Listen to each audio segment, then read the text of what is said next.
Dans cette vidéo, nous allons continuer sur aborder l'introduction des produits dérivés. Donc, les contrats futurs et les options font l'objet des transactions considérables sur de nombreux marchés organisés. Les contrats forward, les swaps et les différents types d'options sont régulièrement échangés sur les marchés de gré à gré par les institutions financières, les gérants de fonds et les trésoriers d'entreprises. Les actifs dérivés sont parfois intégrés à des titres classiques comme les actions ou les obligations. Ils sont utilisés comme moyen de transfert des risques contenus dans des portefeuilles de prêts immobiliers. Le marché des produits dérivés est bien plus important que le marché d'actions en termes de valeur des actifs sous-jacents. Plus tard, nous verrons que les actifs dérivés sont utilisés pour la couverture, la spéculation et l'arbitrage. Ils jouent un rôle fondamental quand il s'agit de transférer des risques d'une entité économique à une autre. Maintenant, nous allons définir ce que c'est qu'un actif dérivé. Un actif dérivé est un actif dont la valeur dépend d'autres variables plus fondamentales comme les prix d'autres actifs négociés sur les marchés, les taux d'intérêt par exemple, les taux de change ou encore les températures, la hauteur des neiges dans une station de sport, etc. etc. Dans ce chapitre introductif, nous allons premièrement jeter un regard sur les contrats forward et futur. Plus tard, nous allons voir les options.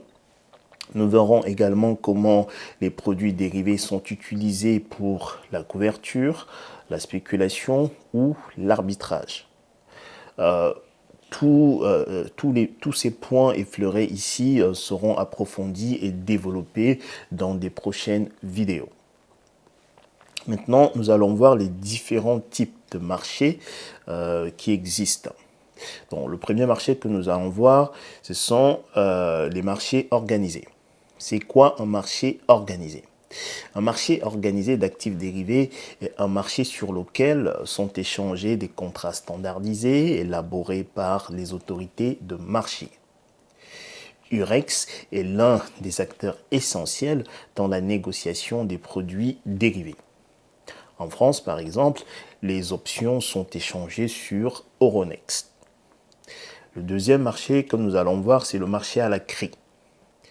Traditionnellement, les traders négociaient en lieu unique à la CRI à l'aide d'un jeu de signes complexe, mais l'évolution technologique a conduit à l'émergence de la négociation électronique qui est la norme aujourd'hui.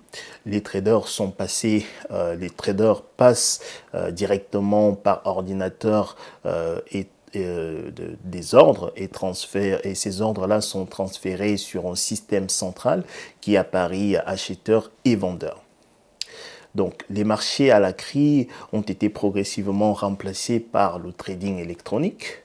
De plus, ce développement a donné naissance au trading algorithmique qui consiste à utiliser des programmes informatiques qui déclenchant des ordres d'achat et de vente pratiquement sans intervention humaine.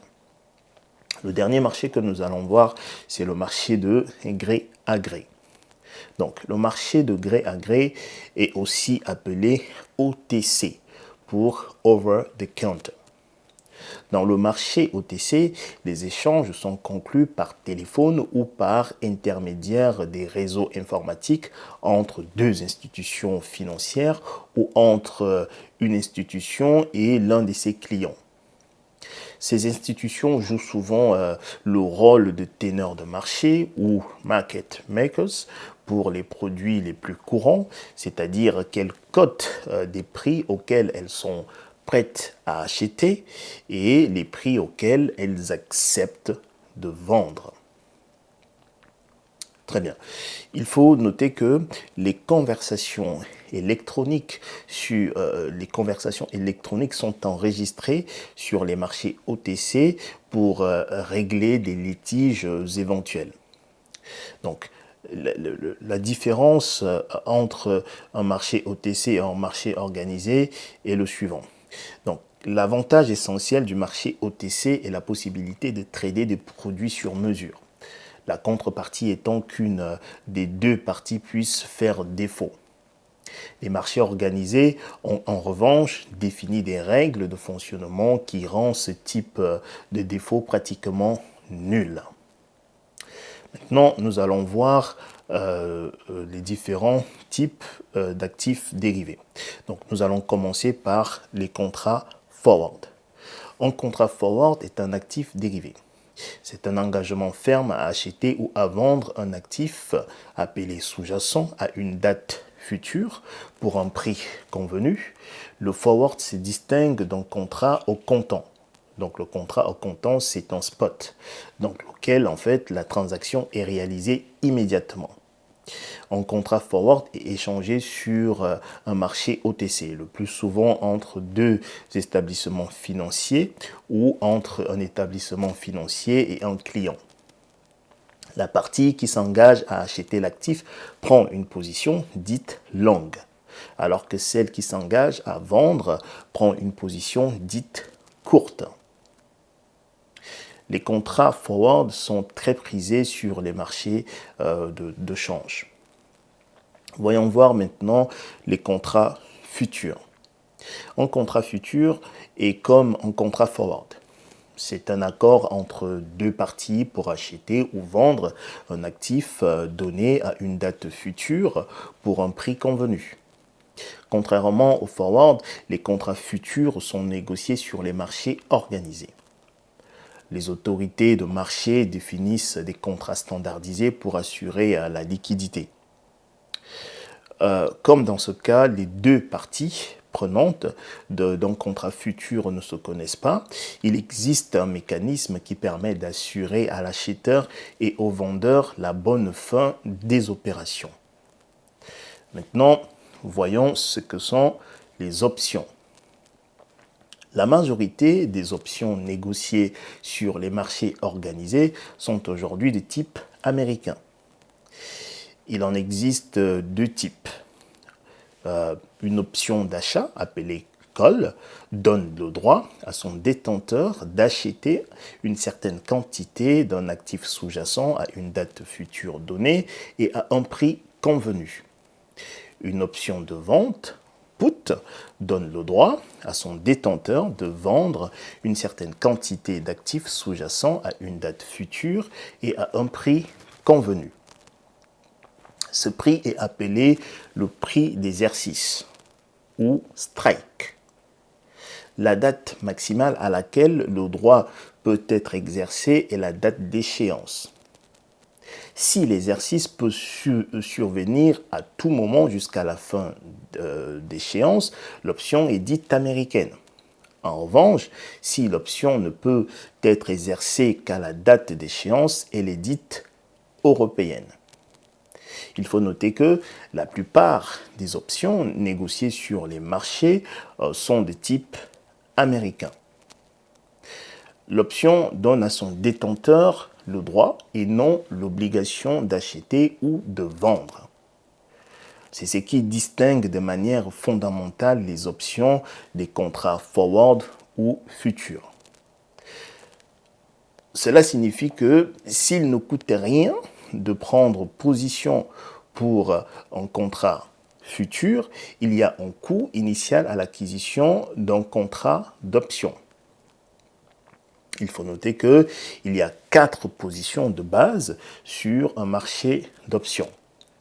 On a premièrement l'achat de call, deuxièmement l'achat de put, troisièmement la vente de call et quatrièmement la vente de put.